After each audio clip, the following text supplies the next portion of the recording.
And all these platforms, in a nutshell, are big. They've all got, a similar opportunity for you to be able to build awareness around whatever it is that you may offer, B2B, B2C, whatever it is.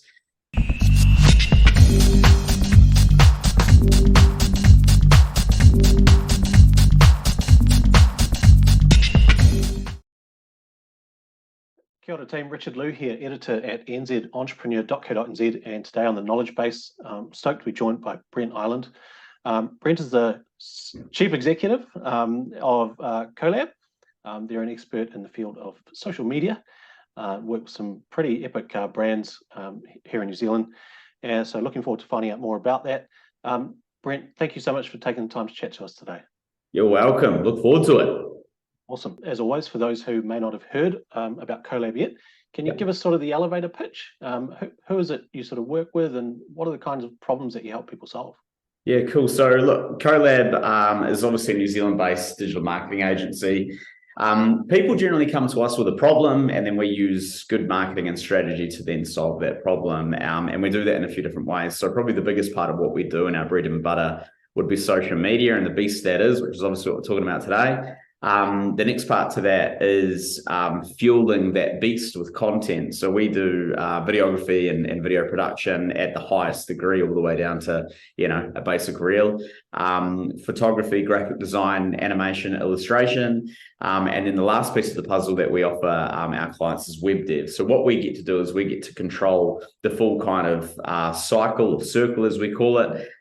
We get to create the content, we get to run that out across social through organic and paid, and then we get to funnel that traffic that we generate through to a good destination. So we get to control all of that, and we get a good result for our clients doing so.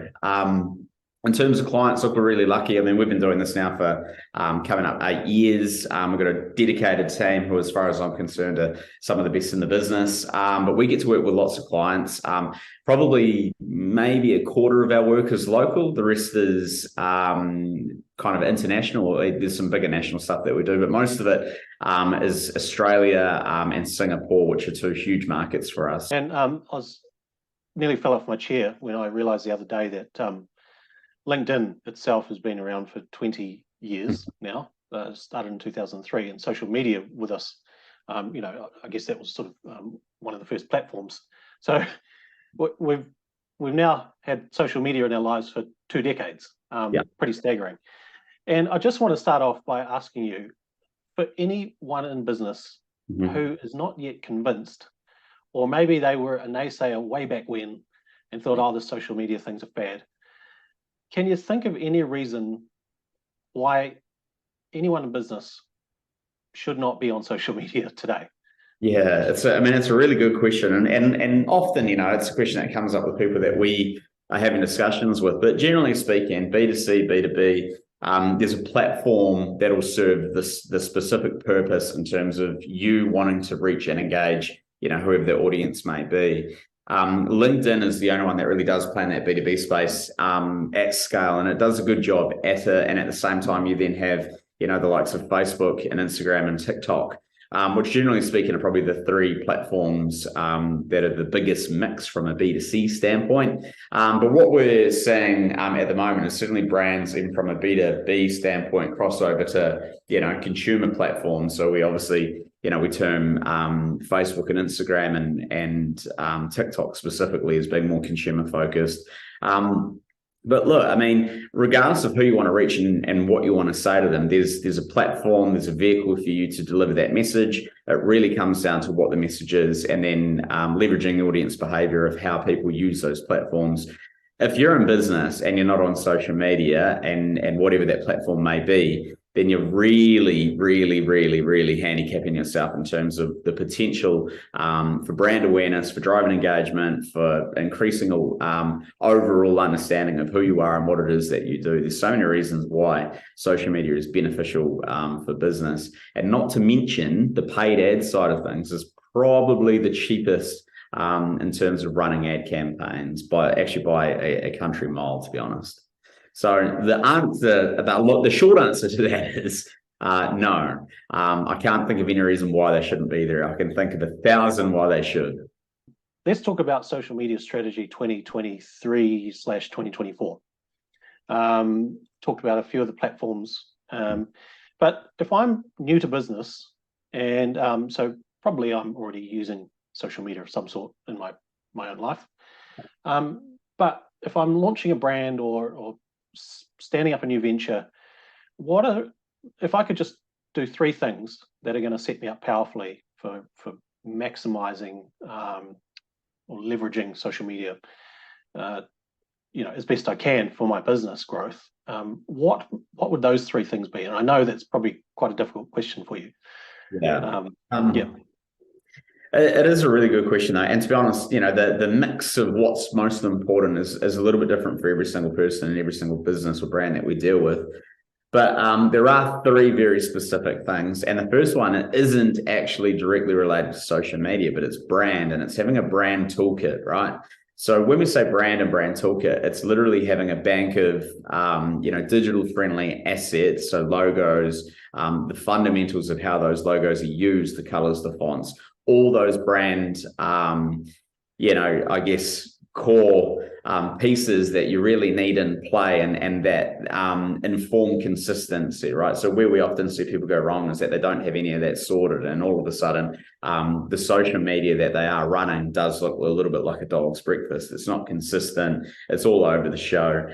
There's a lack of real understanding on how that brand needs to be used. So having a brand toolkit that has everything that you need in the right ratios, the right colors, fonts, and all that well defined, even before you sign up to social media for business, is the most important part. So brand toolkit. The next part would certainly be understanding your audience and how they behave. So to do that, you really need to look at your customer base, or who's currently engaging with your business, or also, who your product or service is intended for if you don't yet have that data. And using that information, you need to, look at audience personas and interest-based targeting and all these sorts of things that then inform how one would use social media in terms of the intended audience, and that then dictates, the right platforms to go on. So the brand toolkit, understanding the audience and how they behave, and then really it's leveraging that information. So using those things together, leverage all of the information that you've then gathered, and then show them the right stuff at the right time. So from a platform mix, what we often see is people dilute. So making sure that you're not going on too many platforms is probably another important part. So there's a few parts to it, but certainly it begins with brand and having a good understanding of brand. And then it flows on from there. And look, I haven't even talked about content, but at the end of the day, if we understand our audience and how they behave, that will then inform the content side of things. Often we see people, go out and spend thousands on video or photo, and then they run that out on social media, and then they say, oh, they didn't really get a good result, but it's because you didn't actually understand what the audience wanted to see, or how they wanted that content presented, or where they wanted it presented to them. So yeah, there's a few parts to it, but audience behavior is probably the most important part, along with brand. Right. And I guess if we don't know our audience that well, that's probably job number 1 for you as a founder, Yeah. right? Absolutely. So, you've obviously come up with a product or a service. You've obviously come up with a bit of a game plan. You'll have an idea of who you think is interested in that product or service. So ideally, there's a bit of market research that's potentially happened. But if not, it's doing a little bit of research yourself to identify, your audience, who they are, and where they're positioned in terms of the digital landscape. And once you have that information, then it's testing and it's learning. It's never trial and error. It's always test and learn. We're always putting things out there. We're going to monitor it. We're going to see how it performs. If audience uptake is high, well, then straight away we know, look, let's create more content in the realms of that. If we don't get any result, nothing happens, and it's kind of tumbleweeds, then we need to relook at what we're doing and see if we can reframe it to get a better result. So it's always test and learn. Okay. Now, look, we know every business is different, every market is different, but is there sort of a rule of thumb you can give us on, let's say, our time expectations around, like if we really want to be using social media properly for our business, what is a realistic amount of time that we might be looking to invest? And I don't know, maybe it's easiest if we looked at, say, a smaller business and versus a larger business. Yeah. It's a little bit of a tricky one, because really what it comes down to is So if we even look, 5 years ago, we would have said, look, you need to be obviously on the right platform, and then you need a good frequency of content. So, back 5 years ago, we were encouraging people to post daily, and obviously stories and reels have been coming since then. What we're seeing now is certainly a massively diminishing performance level when it comes to page posts, and even stories and reels are kind of saturated things now. So from a time spent, it's not the case of, spending all of your time creating posts. It's really understanding that audience and then building a strategy about how we're going to then talk to those people first and foremost. And once we've done that groundwork, which is probably where the biggest time investment is, and generally speaking, from a strategy and a research standpoint, there might be 20, 30 hours spent up front just on that, which is actually not, it's not much, all things considered. And then from there, we might learn that we don't need to be on every platform. We could just be on one platform or two platforms. So straight away, we get to thin down the ongoing requirement in terms of the level of time or the amount of time it takes to then run it. We look at social media two ways. We've got what happens organically and what happens through paid ads. If we run a strategy that combines both, we can be super efficient, right? So on the days that we do post, we can have our content pushing out. And on the days that we're not posting, we can also have our ads running in the background. So they're building awareness. So the thing with good ad campaigns is that they, and depending on the objective that we want to achieve from it. But if it's brand awareness, for example, that's always on. So even when we're not posting and even when we're not active, the ads are still using our page as a vehicle to deliver our message. And that happens day in, day out, 24 hours a day. And you can schedule it if you really want to based on day parts. So straight away, we can be more efficient, right? We don't need to post all the time. We can post a couple of times a week, potentially, and just run ads as well. So generally for a small business, you could be investing, 5 hours a week in terms of making sure that you've got some high quality posts and just making sure that your ads are running. The other end of that scale is that we've got clients that, might be 40 or 50 hours a week that we are spending running, campaigns and content for them. And there's lots of learning along the way. So as part of that, we're researching trends that could apply to them. We're then thinking about how we apply those trends to their brand. So the other end of the scale is substantial, and there's certainly a lot to it. But at the same time, look, if it's a small business and to get a good result, a bit of time up front to formulate the plan and make sure that you've got your ducks in a row. And then other than that, you're maintaining it, 5 hours a week should be more than enough. Right. Now, can we finish off just talking a bit more specifically about TikTok, which is sort of, I guess, here in New Zealand, the more recent player. I know a lot of people may have been sitting on the sidelines, you sort of mentioned, just seeing, is this a platform we really need to understand, be on? And can I just ask you a couple of questions in terms of, number one, uptake here in New Zealand, like what sort of percentage of people use TikTok here in New Zealand? And then two, like for a B2C business, business to consumer, you've already sort of mentioned that TikTok's absolutely probably a place where you want to be, because that's where you're going to find a bunch of your customers. But for those in B2B businesses, what advice would you have around TikTok for them? Are we at the point where, yes, you must do this or not? Yeah. So look, from an audience standpoint, in terms of size in New Zealand, a few years back, we were talking 300,000 or 400,000 people, but it's anywhere from about 1.7 to 1.9 here in New Zealand now, which, to be honest, that's on par, if not bigger than Instagram. So straight away, we've got a platform that is a relatively newcomer to the mix that has scaled up massively and really, really, really quickly. TikTok offers a unique experience in the sense that it's video only, it's video first. It's short form video. It's super quick. And in fact, TikTok has now introduced, it's the thing that's revolutionized the way that we consume content. Audiences want instant info. And you'll notice with the structure of TikTok, you've got a couple of seconds to get someone's attention. Otherwise, they're going to flick that video away. So from an opportunity standpoint, the platform certainly does present a good opportunity, particularly for B2C.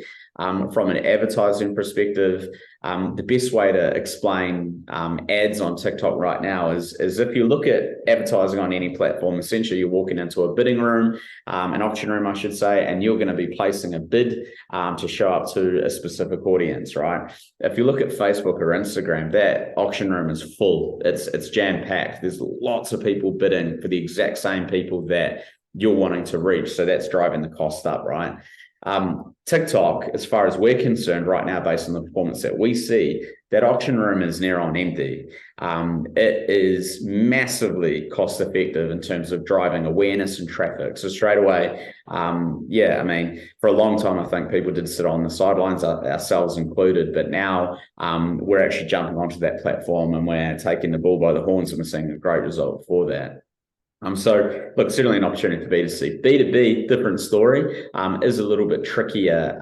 What we do see with TikTok as a platform specifically is content is often put into silos, right? So there's essentially a content theme or topic or pillar for every single thing in the world, and you can search that. So, for example, TikTok cleaning hacks is huge. So we've got consumer-facing cleaning brands or cleaning product brands that are, international, that use that platform just to leverage cleaning hacks and tips and tricks, but obviously using their product, right? So from a B2B standpoint, you could approach it in a very similar way. So you could identify, from a B2B standpoint, how your product or service benefits businesses and what can you wrap around that from a content perspective. Look, there will be people on that platform that want to consume that style of content, no matter what it is. It could be fertilizer, it could be anything, to be honest. And all these platforms, in a nutshell, are big. They've all got, a similar opportunity for you to be able to build awareness around whatever it is that you may offer, B2B, B2C, whatever it is.